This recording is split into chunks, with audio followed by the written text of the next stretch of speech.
Një vajzë 19 vjeçare franceze përjeton një jetë paralele gjatë komës dhe ajo që ndodhi më vonë është vërtet absurde. Ndiqeni këtë material sepse është një material i dokumentuar dhe nuk është hera e parë që ndodhin raste të tilla, por unë doja ta diskutoj me ju sepse mua më ka lënë pa fjalë. Tani dëgjojeni me kujdes, si gjithmonë kush është rastësisht nëse nuk e keni bërë ende, bëjini like faqes dhe videos që të shihemi sërish dhe faleminderit që jemi për bashkë.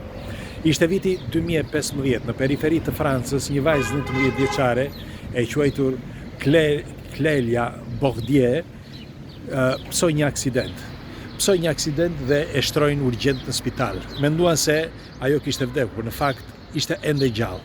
Gjatë momenteve në spital e ëma së bashku me prindrit, me bashortin, pra me babajnë e saj, njëkohësisht edhe me motrën e saj, rinin për herë aty.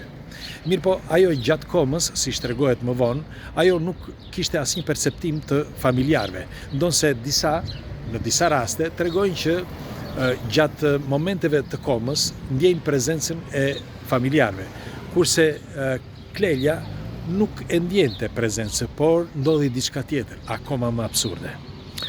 Gjatë atyre 3 javëve, sepse koma e saj zgjati për 3 javë, siç ju thash, mirë po gjatë atyre 3 javëve ajo përjetoi një jetë paralele që ishte 7 vjetë, jo 3 javë, pra jo një ditë, jo një javë, jo 3 javë, por për 7 vjetë me radhë ajo përjetoi një jetë tjetër.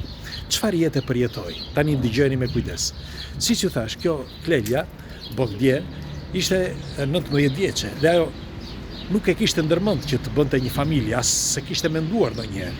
Dhe merreni me mend, gjatë asaj periudhe kur ajo ishte gjatë komës, ajo jetoi me një njeri që nuk e njihte fare, por dukesh sikur e njihte prej vitesh që kur ishin rritur bashkë dhe çdo gjë kishte shkuar mirë pra në jetën e tyre, me një djalë të ri, një François. Dhe me këtë François lindi fëmijë. Ajo lindi 3 binjak. Pra gjatë komës kjo, lindi 3 binjakët që i quajti, se nuk jam më mend emrin, Mila, Milie dhe Maile.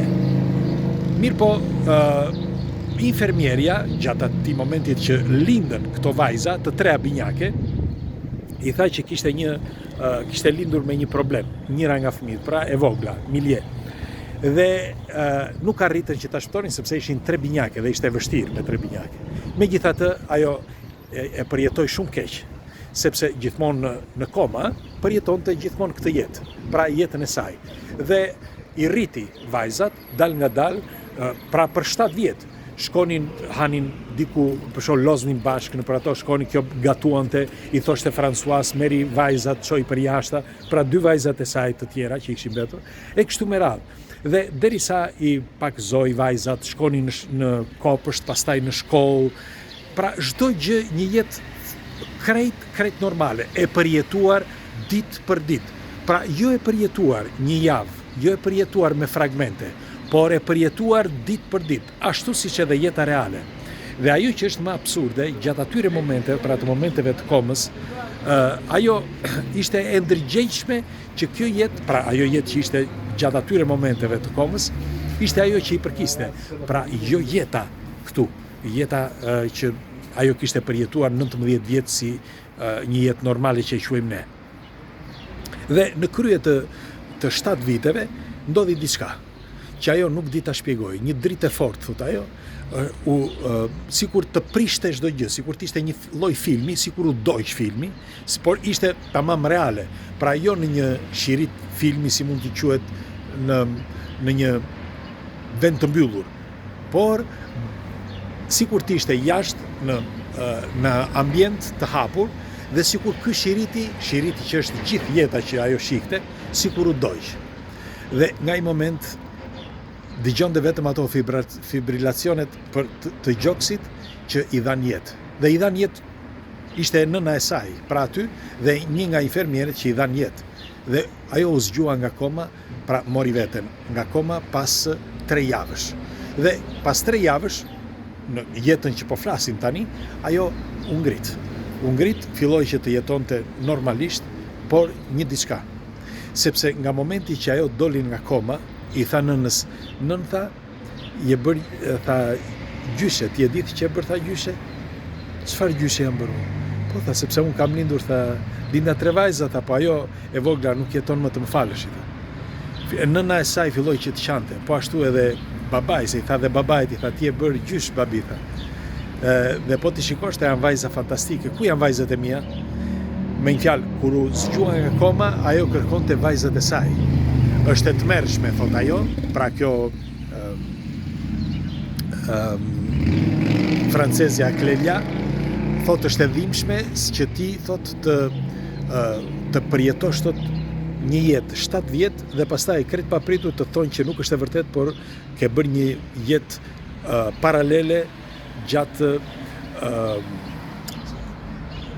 komës. Është shumë e vështirë, thot ajo, që mendja ime ta pranonte. Megjithatë, është e gjeni këtë, sepse është një diskutim që është bërë një diskutim i gjatë, siç u thash, jo vetëm në rrjetet sociale, por edhe nga studimet shkencore, sepse disa thonë që nuk është hera e parë që ndodh, ka ndodhur dhe herë të tjera që gjatë komës njerëzit janë me fjalë përjetojnë një jetë tjetër paralele që nuk është ajo jetë si kjo këtu, por duket sikur ajo është më e vërtet se sa kjo realja. Pra i tregojnë si jetë shumë herë më reale se kjo. Unë do të them dhe për një rast tjetër që padyshim shumë për ju e mbajnë mend, të një shoku tim që kur nuk mund të gënjej për më tepër, sepse kam edhe djalin e tij, njëkohësisht edhe bashkëshortën, që më ka treguar për këtë rast të veçantë.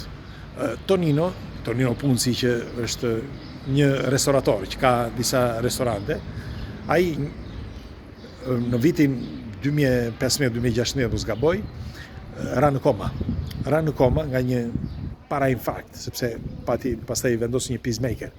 Dhe kur shkoi në spital e deklaruan të vdekur, ai për 4 orë vdiq, pra u deklarua i vdekur dhe e harruan që gjithë, përveç se një nga doktoreshat. Kjo doktoresh një bjonde, si thotë ai, bjonde me flok të shtrira, por të kapura pas flokët, Loredana.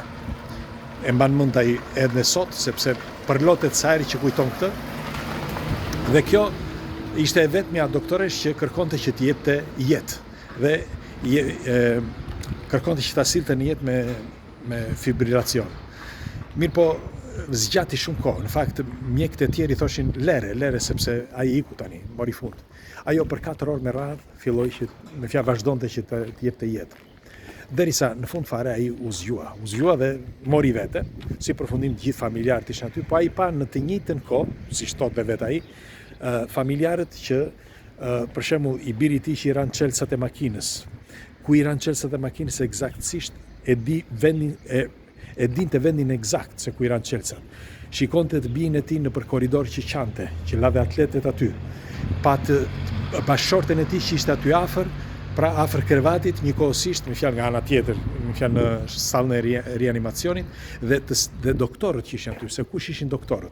Pra të 4 këta doktorë, edhe këtë Loredanën, pra të gjithë së bashku. Pra ai pa në një moment të gjitha gjërat si ndodhe, sikur të ishte omnipresent, si mund të quhet. Në çdo vend ai pa çdo gjë, kudo që ishte. Pra të gjitha gjërat që lidheshin me të, të gjitha ndjenjat, ndjesitë që lidheshin me ta, ai pa në të njëjtën kohë në çdo vend. Por misteri tjetër ishte ky, që në fund fare kur erdhi në jetë, çdo gjë okay, falenderoi spitalin dhe iku. Dhe u kthye pas ditën tjetër, më duket, pas 2 ditësh, u kthye që të falenderonte doktoreshën. Mori një pako me çokolata dhe një tufë me lule. Shkon tek recepcioni dhe thot dua të falenderoj, thot Loredan. Gjithë po shikonin kështu kë Loredan, po Loredan ajo doktoresha që ishte, s'kemi Loredana doktoresha. Me një fjalë, ai shkoi sepse donte të falenderonte atë që i shpëtoi jetën, por ajo nuk ekzistonte. Ai thotë që unë e di shumë mirë se çfarë pash, sepse ishte një vajzë rreth 27 vjeçe me flokë të lidhura, bjonde, me sy të kaltër, që ka ndejtur aty, thotë që më dha jetë. Dhe pyetja është, kush janë këto qenia, ose çfarë mund të ishte kjo, sipas jush? Pra ishte në një ëngjëll apo ishte në një formë tjetër jete që si mund t'i vëmë emrin? Dhe e njëjta gjë dhe pyetja që do të thoshja për këtë Cleliën, francezen. Çfarë jete kush ishin këta që përjetoi ajo? Kush ishin? Pra kush ishin këta 3 fëmijë, nga erdhën këta fëmijë, si ishte mundi që atë përjetonte 7 vjet, tamam sikur të ishte në jetën reale. Një jetë reale bile ajo qanë, dhe sot e kësa dite thot, ajo jetë është reale, dhe unë shpresoj që i takoj thot një ditë ata fëmijë, thot, sepse unë e di thot që ata jetojnë. Normal thot që nuk jetojnë në këtë botë këtu, por në një dimension tjetër që unë thot kur të shkoj atje në atë dimension dua që t'i përqafoj, sepse më mungojnë shumë thot. Pra ajo përjetoi një jetë paralele 7 vjet në një koma 3 javshe. Ju, çfarë mendimi keni për një mister të tillë? Pres komentet tuaja. Kalofshi bukur.